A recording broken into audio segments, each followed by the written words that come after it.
And now we turn to Iraq, where anger has turned to bloodshed. Since October, tens of thousands of people have been demonstrating against the government over corruption, high unemployment and foreign interference. 600 people have been killed, according to the country's independent Human Rights Commission. Ahmad al-Bashir is an Iraqi journalist, and he's also a comedian, and he hosts his own political satire program with 8 million viewers tuning in every week. Al-Bashir was forced to flee the country in 2011 after being injured in a suicide bombing.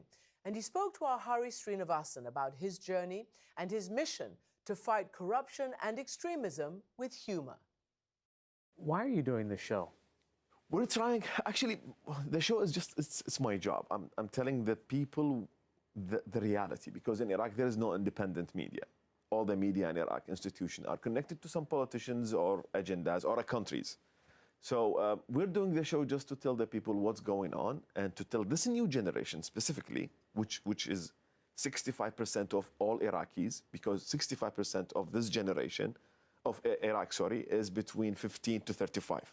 Wow. So it's a majority in Iraq. So we're trying to explain to this generation what's happening to their political system, what's happening to their politicians, how do they steal the money. So in the next elections, they go and vote. But since they don't trust the elections and they believe that there's a fraud and their votes won't go to the right people who they voted for, this is why they're doing a revolution. This is why they're demanding the democracy that they dreamed of. This is why they're demanding an election under the supervision of the international community. You worked as a journalist for a while. Yeah. Was there a turning point? Was there a moment when you decided this route would be more effective, or what made you change your mind? Well, lots of things, actually. One of them is, it was in 2011, I had a suicide bomber explode himself next to me, and he killed 7 of my closest friends. And then I realized that I don't want to be a number I don't want to be just a number of casualties in the news. So I decided to do something at that point. So I moved to Amman, and I started a comedy show, because I believe that news are very boring, and I need some way to get the news from without being bored, and to know what's happening. For 16 years following the US invasion of our country, we have tried to build a democracy from the ground up. We have tried to bring freedom and dignity to the Iraqi people. We have tried to provide liberties such as freedom of the speech, freedom of the press, the right to assemble, and the right to disagree with the government without being waterboarded or having electrodes attached to our testicles. Again. And I know lots of this generation thinks the same. So this is what I did.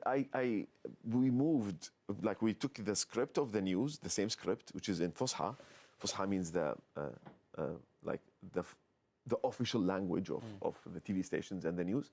And we turned it into a slang language with adding some jokes on it.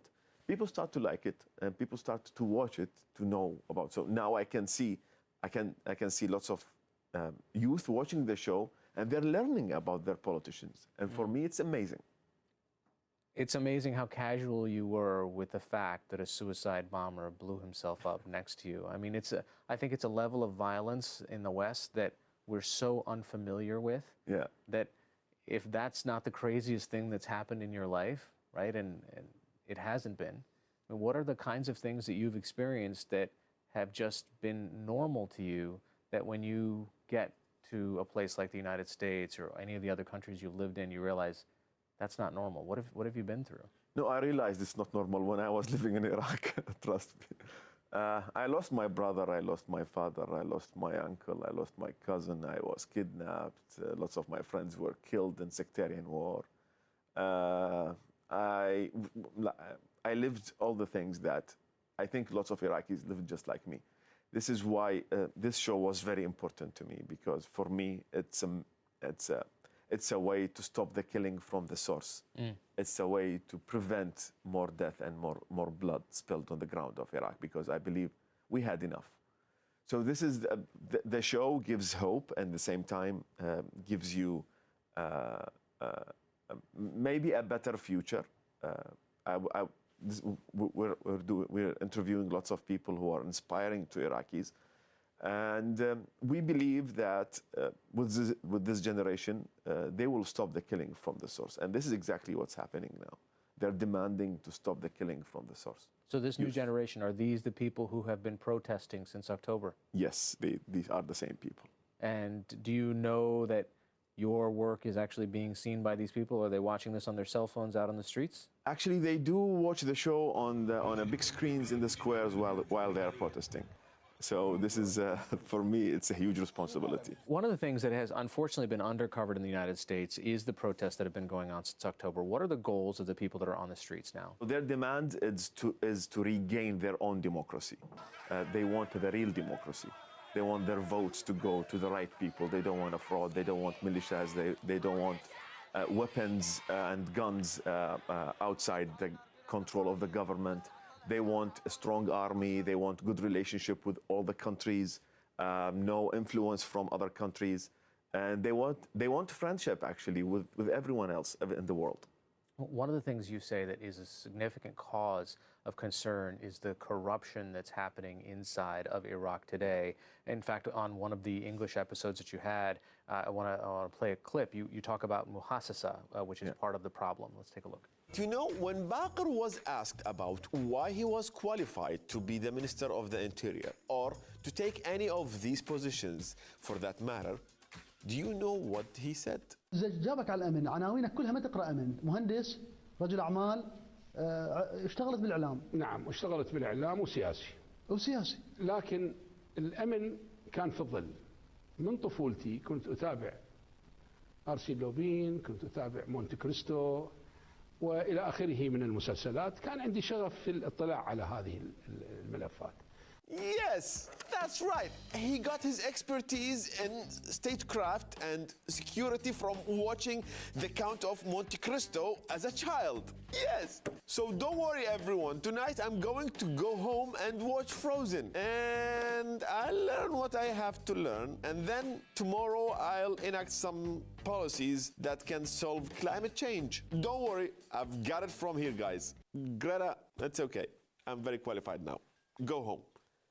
Just go home. So, is it really that bad? The muhassasa? It's awful, actually. They put someone as a minister just because he belongs to some sect. It's not because he's qualified, not because he understands something. This Baqir al-Zubaydi, he was a minister of interior. He literally said that I was reading for Agatha Christie, and I learned how to control the security for a country. He was there just because he belongs to some sect. And of course, the speaker of the parliament also was there just because he's Sunni. Baqir al-Zubaydi was there just because he's Shia. There is lots of people who can take this job much better and can do much better in this job, but they won't put them. Do the protesters on the ground today, do they want a secular state? This is exactly one of the sayings that the protesters are chanting. They're demanding to separate religion from the state. This is one of their demands. They say that religion is respected, and we respect the religion, and that we respect clerics, but clerics and religion shouldn't interfere in the business of the government, because it's a diverse country. It's not a one religion or one sect country. So someone needs to be secular there to control that country, to rule the country, actually. So this is one of their demands. This is why this new generation, this is why these politicians are afraid. They're afraid from this generation because they don't believe that they will get their votes by playing on their minds that they're there to defend their sect or their religion.